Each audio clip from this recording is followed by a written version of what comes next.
Outroísmo impositivo, por Marcelo Ferrari, da Oficina. Violência inevitável. Outroísmo impositivo é quando você tenta impor ao outro o que você considera melhor. É quando você tenta impor seu jeito de viver ao outro. É quando você tenta fazer o outro viver de acordo com o seu quatrix. Ao fazer isso, você está violando a individualidade do outro. Lembrando que violência pode ser física, sensorial, afetiva e intelectual, afirmo que violar o outro é inevitável. E pergunto, por quê? Interlocutor, porque não sou o outro e vice-versa. Exato. Outroísmo impositivo é inevitável pelo simples fato de que você não é o outro. A própria alteridade faz com que a violência seja inevitável. Agora, vamos aprofundar nisso. Por que a alteridade torna a violência inevitável? Interlocutor, porque eu não sei o que é melhor para o outro e vice-versa. Tem certeza disso? Interlocutor, sim, tenho. De onde vem sua certeza? Interlocutor, só sei de mim, não sei o que o outro pensa, sente, gosta, quer, etc. Exatamente, você sabe o que você pensa, sente, gosta, quer, mas não sabe nada disso do outro. Usando os termos da oficina, você experimenta seu quatrix, mas não experimenta o quatrix do outro, certo? Interlocutor, certo. Sendo que você está constantemente e inevitavelmente convivendo com o outro, mas não experimenta o quatrix do outro, o que você faz? Interlocutor, eu violento o outro. Sim, mas tem uma coisa que você faz antes disso que resulta nisso. Interlocutor, eu penso saber pelo outro. Quase isso. Interlocutor, eu imagino. Quase isso. Interlocutor, eu adivinho. Se você pudesse adivinhar o quatrix do outro, estava tudo resolvido. A violência só existe porque é impossível um adivinhar o quatrix do outro. Interlocutor, eu suponho. Isso mesmo, você supõe. Você não pode experimentar o quatrix do outro, mas como está constantemente e inevitavelmente convivendo com o outro, só lhe resta supor o que o outro pensa, sente, quer, gosta, etc. Só que para supor, você deve se basear em algo. No que você se baseia? Interlocutor, me baseio em mim. Exato, você se baseia no seu quatrix. Você só pode experimentar seu quatrix. Então, você só tem seu quatrix para se basear. Está claro isso? Interlocutor, sim, está. Pensa que sabe. Ótimo. E qual é o problema com sua suposição? Interlocutor, o problema é que eu sou diferente do outro e vice-versa. Exatamente. O problema é que você é diferente do outro e vice-versa. Só que você não tem outra opção senão supor. Você é um indivíduo. Você só pode supor seu quatrix para o outro. E é isso que você faz. Você se baseia em si e supõe o que é melhor para o outro. Mas você é diferente do outro e vice-versa, então sua suposição é sempre equivocada.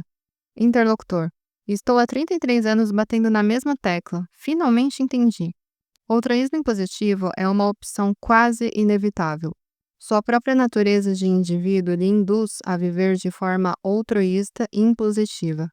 Outroísmo submisso é fácil de você perceber. Você sente na pele que determinada opção não está em acordo com o seu quatrix. Você sente sua dor, sente seu sofrimento. Mas, quando você está sendo outroísta e impositivo, você não sente a dor que está causando no outro. A bala que está saindo do seu revólver não está ferindo você. Então, você não sabe que está violentando o outro, e vice-versa. O outro também não sabe que está violentando você. Onisciência. Interlocutor. Não tem como saber do quatrix do outro de jeito nenhum? Sim, tem um jeito, só um. Mas, para que você possa colocar esse único jeito em prática, antes você precisa estar consciente de algo. Senão, é impossível. Que algo é esse? Interlocutor. Estar consciente de que é impossível saber do quatrix do outro. Exatamente. Enquanto você estiver convicto de que é possível saber do quatrix do outro, não tem como você sair do outroísmo impositivo. Só quando você está consciente de que é impossível, você pode optar por outra estratégia de saber que não a suposição. Interlocutor. Qual estratégia? A estratégia do diálogo. Simples assim. A estratégia que torna você onisciente é a comunicação. É através do diálogo e só através do diálogo que você consegue saber do outro e assim minimizar a violência, outroísmo impositivo. A matemática da convivência funciona assim. Quanto menos diálogo, mais outroísmo impositivo. Quanto mais outroísmo impositivo, mais violência. Quanto mais violência, pior a qualidade da convivência. Quanto mais diálogo, menos altruísmo impositivo. Quanto menos altruísmo impositivo, menos violência. Quanto menos violência, melhor a qualidade da convivência. Equívoco sincero. O filme Energia Pura simula uma pessoa que consegue experimentar o quatrix do outro, que consegue saber o que o outro pensa, sente, quer, gosta, etc. Então, esse filme ajuda a entender por que você é inevitavelmente violento. Você violenta o outro sem saber que o está violentando. Você supõe que está lhe fazendo um bem. Tem convicção de que está lhe fazendo um bem. Está claro isso? Interlocutor. Sim, está. Então, vamos dar mais um passo no entendimento do altruísmo impositivo. Coisificação. Quando você desconsidera o quatrix do outro, o que você está fazendo com o outro? Interlocutor. Violentando o outro. Nessa pergunta, não me refiro ao seu comportamento, mas sim ao seu estado mental. Quando você desconsidera o quatrix do outro, o que você está fazendo com o outro dentro da sua cabeça? Interlocutor. Supondo que o outro é igual a mim. Também, mas é outro aspecto que quero deixar explícito. Interlocutor. Desconsiderando a unicidade do outro. Também. O que quero apontar é que você está coisificando o outro. Na mentalidade altruísta impositiva, você não vê o outro como um indivíduo, vê como uma coisa, um objeto. Por isso você chuta o outro como se fosse bola e lhe dá ordens como se fosse robô. Coisas não têm vontade própria, você é a vontade das coisas. Só que indivíduos têm vontade própria. Indivíduos não são coisas. Esse é o equívoco. Só que esse é um equívoco construído na infância, então é muito arraigado. Vamos entender melhor isso. Assim que você nasceu, você sentiu fome. O que você fez? Interlocutor. Eu chorei. E o que aconteceu? Interlocutor. Minha mãe me deu comida. Sua mãe te deu leite no peito ou então lhe trouxe fruta, manga, por exemplo, ok? Interlocutor. Ok. Você perguntou para a manga se ela queria ser comida? Interlocutor. Não. Você perguntou para o leite se ele queria ser bebido? Interlocutor. Não. Você perguntou para sua mãe se ela queria ter o peito sugado? Interlocutor. Não. Por que não? O que era sua mãe, a manga e o leite para você? Interlocutor. Eram coisas. E o que você fez com essas coisas? Interlocutor. Eu usei. Usou para quê? Interlocutor. Para satisfazer minha fome. Sendo assim, para que servem as coisas? Interlocutor. Coisas servem para me satisfazer. Eis a mentalidade altruísta e impositiva. O outro é uma coisa que serve para me satisfazer. Ninguém te ensina a viver de forma altruísta e impositiva. Você aprende com a fome. Se você não comer a manga, se não beber o leite, você morre de fome. Interlocutor. Ou aprendo ou morro. Exato. Quando você era neném e sentia fome, você olhava para sua mãe e perguntava assim: Querida mamãe, estaria você disposta a colaborar com minha alimentação e colocar seu peito na minha boca? Era assim sua interação com sua mãe? Interlocutor. Não, eu grudava no peito e mamava. Que nome podemos dar para esse tipo de interação? Interlocutor. Usar. Sim, mas tem uma palavra melhor. Interlocutor. Manusear. Tem uma palavra melhor ainda. Interlocutor. Controle. Isso. Controle ou morte. Logo que você nasce, você aprende sozinho que precisa controlar as coisas ao seu redor ou vai morrer. Controle ou morte, isso é fato até hoje. Você precisa controlar o garfo e a faca para comer. Você precisa controlar a temperatura da água para cozinhar. Você precisa controlar o sabonete para se lavar. Você precisa controlar o carro para se deslocar. Observe sua rotina. Você passa o dia inteiro controlando as coisas. Não é só na infância. Na infância você começa a entender que deve controlar as coisas. E isso continua para sempre.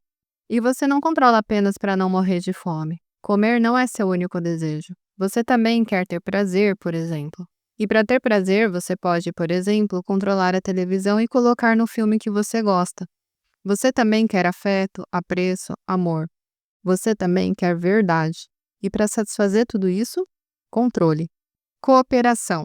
Você descobre na infância que precisa controlar as coisas e cresce fazendo isso. Daí você vai descobrindo que você mesmo não é uma coisa, que você é um ser humano, um indivíduo com vontade própria. Então você começa a considerar que o mesmo deve ser com os outros seres humanos. Você começa a considerar que sua mãe não é uma coisa. Você pensa assim: Se dói quando me tratam como coisa, então deve doer no outro também. Daí surge uma nova possibilidade de convivência. Qual? Interlocutor. Convivência humana. Vou usar outra palavra para expressar o oposto de imposição. Daí surge a possibilidade de cooperação. Daí surge a possibilidade de você conviver com o outro de fato, outro você, outro ser humano, outro indivíduo e não uma coisa que só existe para te satisfazer. Interlocutor. Muda tudo, né? Muda tudo sem mudar nada. Eis o poder do despertar da consciência. Deus do 20º andar. Vou contar uma história para explicar por que você acredita que o altruísmo impositivo é bom e por que não é. Era uma vez um cara que acreditava ser dono dos outros, mais especificamente dos moradores do 20º andar de um prédio. Ele morava no corredor do prédio e decidia a vida de todos naquele andar. Era ele quem determinava quem entrava e quem saía, o que podia e o que era proibido. Então, um dia, um morador do 7º andar desceu por engano no 20º andar. O cara foi imediatamente reclamar com ele. "Você não pode ficar aqui?" "Que andar é esse?" perguntou o intruso. "Esse é o 20º andar." "Ah, acho que desci no andar errado." Pois é. Pode ir embora." O intruso estranhou o comportamento do cara e perguntou: "Quem é você para me mandar embora?" "Meu nome é Deus. Sou o dono desse andar. Aqui mando eu. Todos me obedecem. Só entra aqui quem eu permito entrar. Só sai daqui quem eu permito sair. Só acontece o que eu permito acontecer. Eu decido a vida de tudo e de todos. Faz tempo que você manda aqui?" "Eu mando aqui há 30 anos. Deve ser trabalhoso decidir a vida de tudo e de todos, não?" "É muito trabalhoso. Eu trabalho 24 horas por dia, 7 dias por semana." "E isso há 30 anos." "Exato, 30 anos sem férias." O intruso andou pelo 20º andar e foi até a janela no final do corredor. Da janela dava para ver uma cidade imensa. Ele chamou Deus até a janela, apontou para fora e começou a perguntar: "Você já comeu naquele restaurante ali?" "Não", disse Deus. "Já andou por aquela rua?" "Também não", disse Deus. "Já atravessou aquela ponte?" "Não", disse Deus. "Já entrou naquele supermercado?" "Não", disse Deus. "Já foi àquela padaria?" "Não", disse Deus. "Você conhece algum outro lugar além do 20º andar?" "Não", disse Deus. "E por que não?" "Porque não é fácil cuidar da vida dos outros. São muitos detalhes e muitas ordens para dar para cada um. São 24 horas de trabalho, sem parar, não sobra tempo para fazer nada", disse Deus. "Ué, você é dono dos outros ou é escravo deles?" perguntou o intruso. Maldição de Sísifo. Imagine que você está empurrando uma pedra. O que acontece se você parar de empurrá-la? A pedra para imediatamente de se mover, não é? E por quê? Porque a pedra não estava se movendo por vontade própria, era a sua vontade que estava movendo a pedra. Analogamente, o mesmo acontece com tudo que você empurra: marido, esposa, namorado, filhos, amigos, sociedade, etc. Quando você para de empurrá-los, eles param de se mover, pois eles também não estão se movendo por vontade própria. É a sua vontade que está movendo todos eles. E qual é o problema de empurrar os outros? O problema é que, igual no mito de Sísifo, você perde sua vida fazendo um trabalho exaustivo, inútil e sem sentido. Sísifo foi um personagem da mitologia grega que enganou os deuses e foi condenado a realizar um trabalho exaustivo, inútil e sem sentido. Empurrar uma grande pedra montanha acima por toda a eternidade. Toda vez que Sísifo empurrava a pedra até o topo da montanha, a pedra rolava para baixo. Então Sísifo tinha que empurrar a pedra novamente até o topo, todos os dias, por toda a eternidade. No trabalho da oficina, a maldição de Sísifo recebe o nome de altruísmo impositivo. Altruísmo porque o propósito da sua vida é a vida dos outros. Impositivo porque esse propósito é empurrar os outros. Você acredita que os outros devem ser verdes, então os empurra para o topo da montanha verde. Assim que você para de empurrar, eles voltam a ficar amarelos, azuis, vermelhos, cinzas, alaranjados, etc. Daí lá vai você, feito Sísifo, empurrar os outros novamente para o topo da montanha verde. Claro que, sendo altruísta impositivo, você tem convicção de que está fazendo um bem aos outros. O altruísmo impositivo é síndrome de super-herói. Só que ninguém gosta de ser empurrado para dentro de padrões alheios. Então, você não está salvando nem fazendo bem a ninguém. Mas o pior não é isso.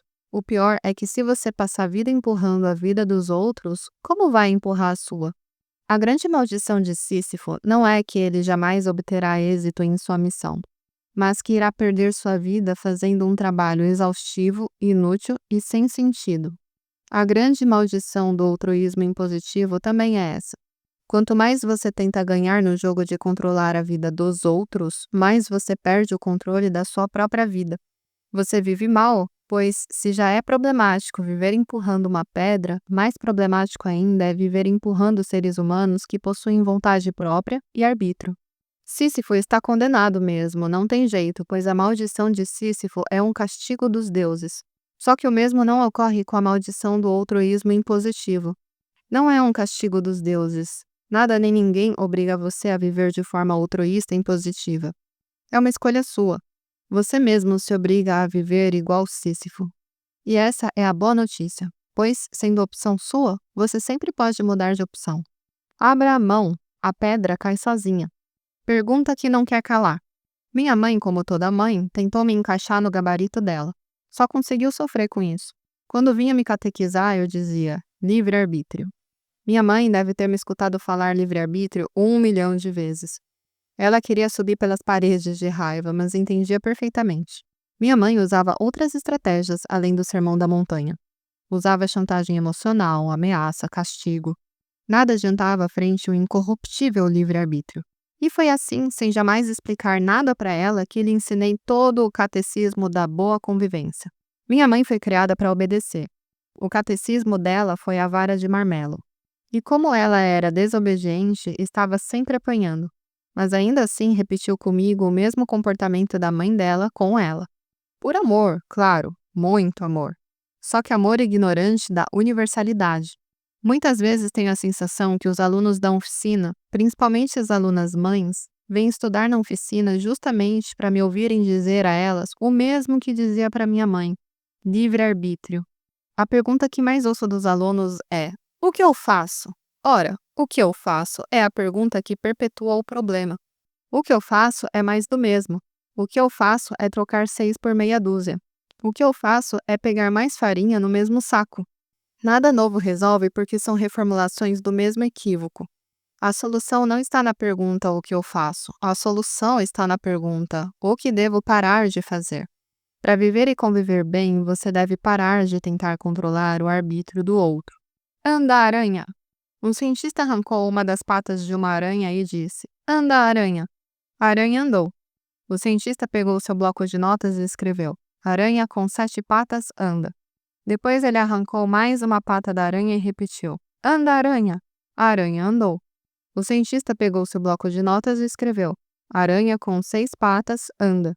E assim o cientista foi arrancando uma a uma as patas da aranha, até a aranha ficar com uma pata só. Anda, aranha! Disse o cientista. A aranha começou a se arrastar e andou. O cientista pegou seu bloco de notas e escreveu: Aranha com uma pata anda. Por fim, o cientista arrancou a última pata da aranha. Anda, aranha! Disse o cientista. E nada da aranha andar. Anda, aranha! Ele repetiu. A aranha não andou. Ele começou a gritar: Anda, aranha! A aranha não andou nem 1 milímetro. O cientista pegou seu bloco de notas e escreveu: Aranha sem patas é surda. Comunicação é meio. A finalidade da comunicação depende de você. Você pode usar a comunicação para comunicar, expor ou para controlar, impor. Assim como o cientista da piada está equivocado em relação à aranha, você vive equivocado em relação ao outro. O outro não é surdo, o outro é outro, diferente de você e livre para optar pelo melhor para si. Seu erro é acreditar que o outro te deve obediência. Polícia da vida alheia. Em qual supermercado você compra tempo para ficar cuidando da vida dos outros? E daí que o outro isso, aquilo, murilo, grilo, esquilo e crocodilo? O que você tem a ver com isso? Está procurando chifre em cabeça de cavalo para quê? Quem procura, acha. E quando o outro te dá um coice bem dado para você deixar de ser enxerido, você começa com a ladainha. Eu falei que fulano era um cavalo. Está com tempo sobrando? Vai cortar grama com alicate de unha. Vai enxugar iceberg. Vai pentear o King Kong. Vai empilhar dominó no terremoto.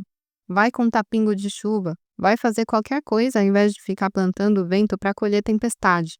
Às vezes, para a boa convivência, nem precisa de muito autoconhecimento. Um pouco de vergonha na cara já resolve. Não tem vergonha na cara. Vende no mesmo supermercado que você compra tempo para ficar cuidando da vida dos outros. Como nasce um caga-regra? Quando fica óbvio que tentar controlar a opinião dos outros sobre você só serve para te fazer escravo, você desiste. O outro pode te criticar, te caluniar, te difamar, foda-se. Você não finge mais para receber curtida na internet. Você desiste de parecer e se permite ser. Você caga para a opinião dos caga-regras. Só que os caga-regras começam a te criticar como nunca. É muita merda no seu ventilador, muita pedra no seu telhado de vidro. A dor fica insuportável. Então, como a melhor defesa é o ataque, ao invés de você continuar cagando para os outros, você começa a cagar nos outros. Você ataca para não ser atacado. Você voltou para a mesma escravidão da qual havia saído, tentar controlar a opinião dos outros. E pior, você se transformou no que odiava, um caga-regra. Fracasso na faxina. Você tenta limpar uma casa. Usa água, sabão, detergente, escovas, aspirador de pó e muita motivação. Porém, por mais que tente limpar essa casa, não consegue. A sujeira não sai.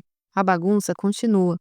Você não entende por que fracassa, mas não desiste. Nada abala sua motivação. Todo dia você acorda e tenta novamente, heroicamente, e segue fracassando até morrer. Quando morre, fica arrasado. Você passou a vida inteira tentando limpar uma casa e fracassou. Você sente que desperdiçou sua vida. Tanto trabalho para nenhum resultado. A frustração é tanta que você não consegue parar de chorar. Um anjo escuta seu choro e vem conversar com você. Ele pergunta o que aconteceu e você conta sua história. O anjo vai até a casa que você tentou limpar e volta para conversar com você. Você cometeu um grande equívoco, diz o anjo. Qual equívoco? Você pergunta. Usei o sabão errado? Usei a escova errada? Usei o detergente errado? O que foi que fiz de errado? Você tentou limpar a casa errada, respondeu o anjo. Aquela casa não é a sua, é a casa do outro. Não faça a coisa certa no lugar errado. Faxina mental é certo, mas a única mentalidade que você consegue limpar é a sua.